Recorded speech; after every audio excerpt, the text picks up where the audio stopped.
বাবা, আপনাকে অনেক মিস করি। আপনাকে নিয়ে এই ছোট ছেলেটার একটা গান শুনবেন? হ্যাঁ জি বাবা, শুনবো।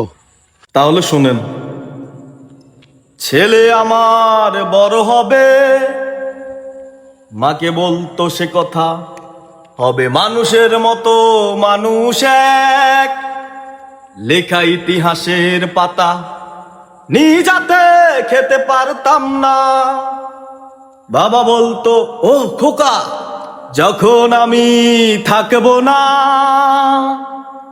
কি করবি রে বোকা, এ যে রক্তের সাথে রক্তের টান, স্বার্থের অনেক ঊর্ধ্বে, হঠাৎ জানা জ্বরে তোমায় হারালাম, মাথায় আকাশ ভেঙে পড়লো। বাবা, কতদিন কতদিন দেখি না তোমায়, কেউ বলে না আমায়, কোথায় খোকা ওরে বুকে আয়। বাবা, কতদিন কতদিন দেখি না তোমায়, কেউ বলে না আমায়, কোথায় বাজানো রে বাড়ি আয়।